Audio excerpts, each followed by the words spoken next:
নির্বাচন সুষ্ঠু ও নিরপেক্ষ করতে ইউরোপীয় ইউনিয়নের সহযোগিতা চেয়েছেন জামাত আমির।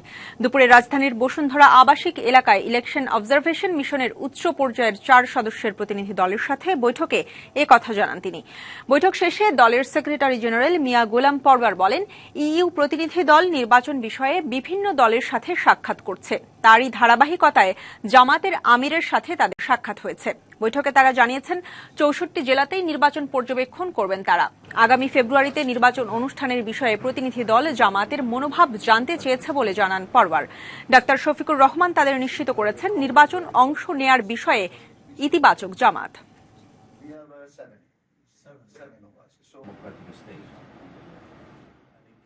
ওনারা বলেছেন যে আমরা নির্বাচন পর্যবেক্ষণের ক্ষেত্রে আমরা প্রফেশনালিজম, তারপর হচ্ছে একেবারে নিউট্রাল এবং ফ্রি ফেয়ার ইলেকশনের জন্য আমরা পেশাদারিত্বের সঙ্গে এই নির্বাচনগুলো পর্যবেক্ষণ করব।